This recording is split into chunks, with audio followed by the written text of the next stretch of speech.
Whatever you think of yesterday's court decision in London, new light has been shed on the case against Julian Assange, one of the USA's most wanted whistleblowers, or, if you believe, the boss of the CIA, an individual threatening the lives of 323 million people. It's time to call out WikiLeaks for what it really is: a non-state hostile intelligence service often abetted by state actors like Russia.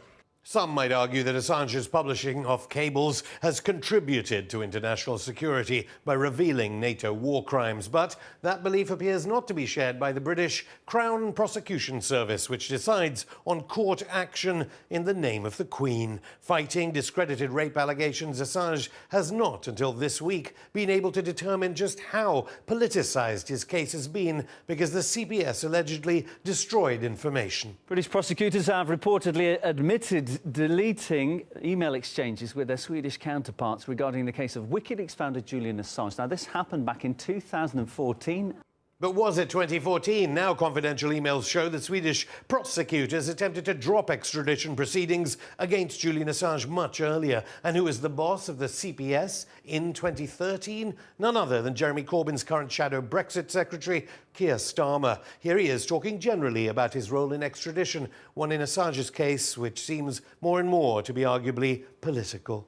We've got these two functions, and they're entirely separate. And that's really important. If country X says to us, here's a file, here's the extradition request, here's the formalities, we would like you to conduct the extradition proceedings on our behalf to extradite the following person to our country. What we can't do is say, well, we've had a look at this, we're going to pass it over to the other team to see whether they wouldn't like to prosecute in this country. Really? Because when that man, Corbyn's current shadow Brexit secretary, was in charge, emails apparently showed that the country in question, Sweden, was eager to drop the case, later even discredited by the UN. Not only that, but a lawyer working for Keir Starmer urged Sweden, don't you dare get cold feet. And arguably even more damning for Keir Starmer, it is simply amazing how much work this case is generating. It sometimes seems like an industry. Please do not think this case is being dealt with as just another extradition. Assange would certainly maintain this was not just another extradition. In fact, for him, this whole thing is a smokescreen for the USA to destroy WikiLeaks because of war crime revelations. So which side was Keir Starmer on?